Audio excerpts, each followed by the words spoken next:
bicara. Ini bukan tentang persoalan kebencian, ini tentang kedaulatan, dan ini tentang hak rakyat lokal, hak pekerja lokal untuk mendapatkan pekerjaan yang bisa dikerjakan sendiri. Nggak bisa buruh kasar dari Cina bekerja di Indonesia karena orang lokal bisa. Masa tukang batu dari TKA, masa supir forklift dari TKA, masa operator pabrik dari TKA.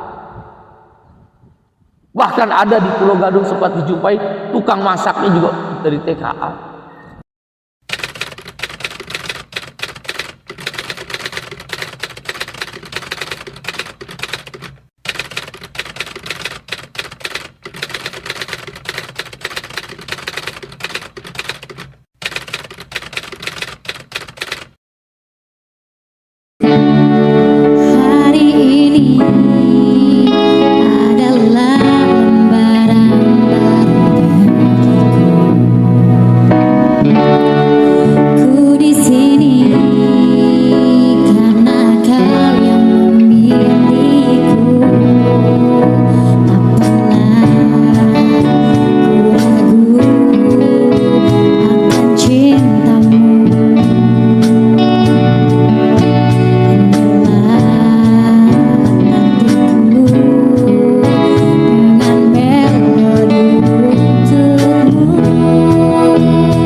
Jangan lupa like, share, komen, subscribe, dan bunyikan tombol loncengnya.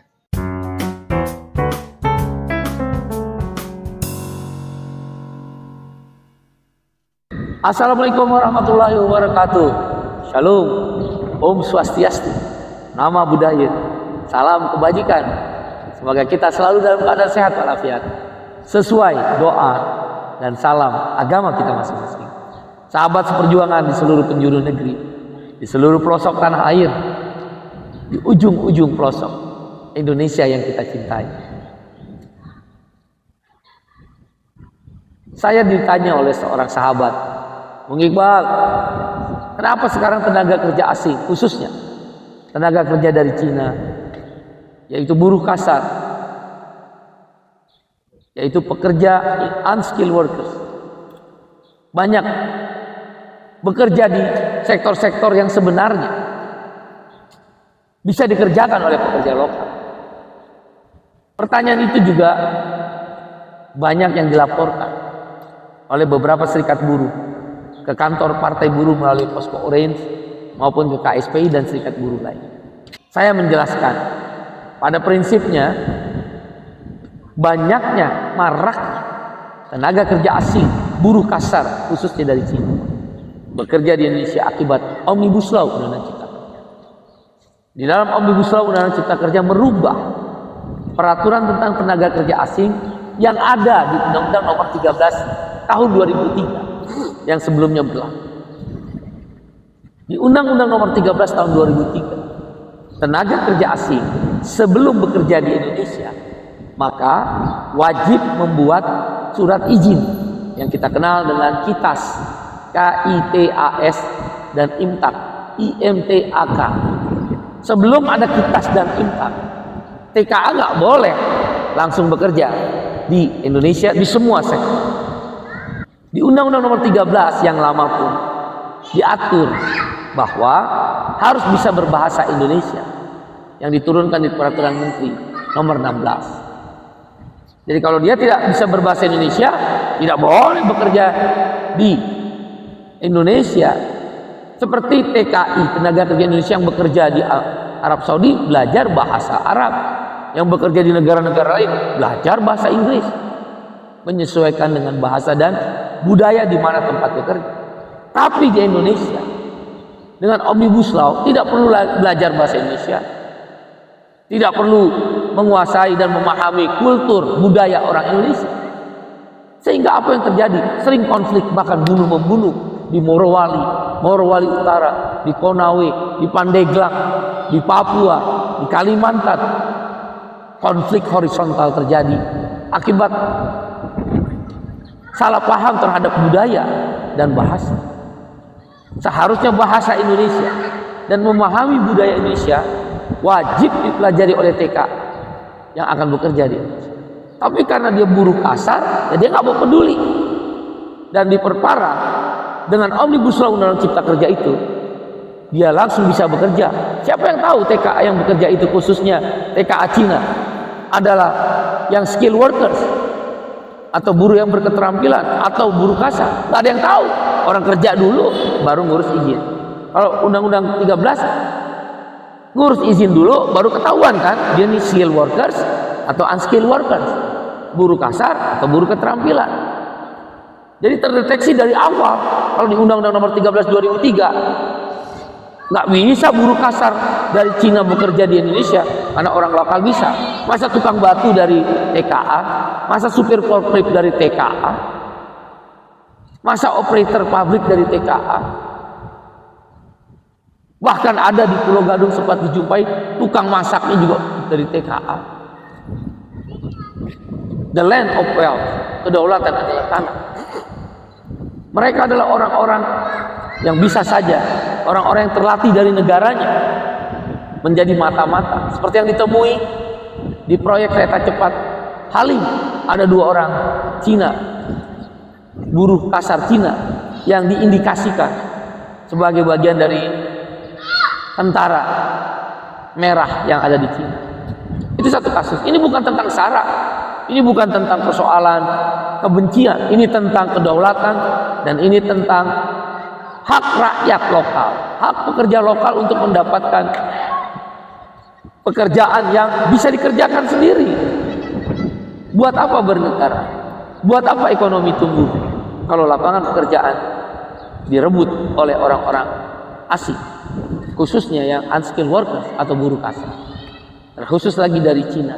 Nah, karena itu Partai Buruh dan Serikat Buruh berpendapat mengembalikan Undang-Undang Nomor 13, cabut Omnibus Law. Karena dengan Undang-Undang 13 tahun 2003 sudah diatur boleh tenaga kerja asing, tapi yang skill workers, yang berketerampilan, ahli akuntansi internasional, ahli hukum internasional, ya, ahli mesin yang berkarakteristik high tech, ya, ahli las yang bersertifikat tingkat dunia, bukan driver, bukan supir, bukan tukang masak, bukan tukang batu, bukan operator.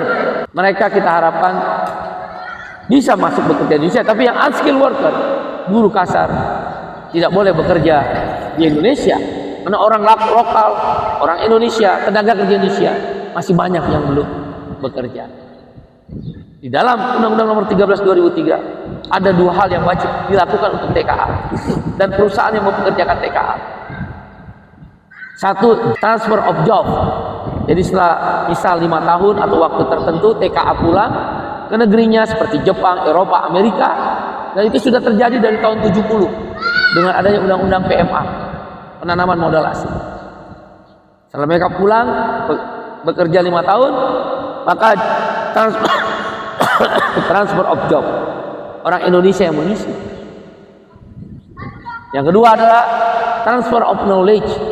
TKA yang bekerja harus didampingi oleh 10 orang Indonesia lokal. Transfer of knowledge, pengetahuan tentang mesin, pengetahuan tentang pekerjaannya, pengetahuan tentang apa yang harus dikerjakan, dia ditransfer selama 5 tahun, 3 tahun, atau 2 tahun sesuai kebutuhannya. Maka transfer of knowledge nanti akan terjadi transfer of job, transfer ilmu pengetahuan dan transfer pekerjaan. Akhirnya TKA akan silih berganti datang yang punya skill, karena akan diisi oleh orang Indonesia sebagai pendamping. Satu TKA, satu orang TKA, 10 orang Indonesia. Tapi sekarang dengan Omnibus Law yang terjadi, bahkan bukan hanya persoalan skill workers. Kita setuju skill workers. Yang kita nggak setuju buruh kasar, khususnya buruh kasar Cina. Inilah yang sekarang terjadi.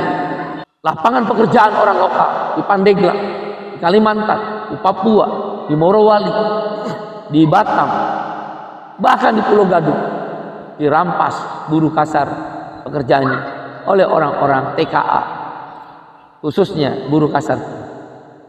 Kita tidak sih. Ini bukan persoalan SARA, ini bukan persoalan kita anti pada pekerja yang lain. Solidarity of workers, solidaritas pekerja tetap menjadi tujuan. Tapi merebut lapangan pekerjaan, satu soal lain. Negara telah gagal, kalah oleh tenaga kerja asing. Sampai jumpa saudara. Assalamualaikum warahmatullahi wabarakatuh. Salam, Om Santi, Santi, Santi Om. Sesuai doa dan salam agama kita masing-masing. Terima kasih.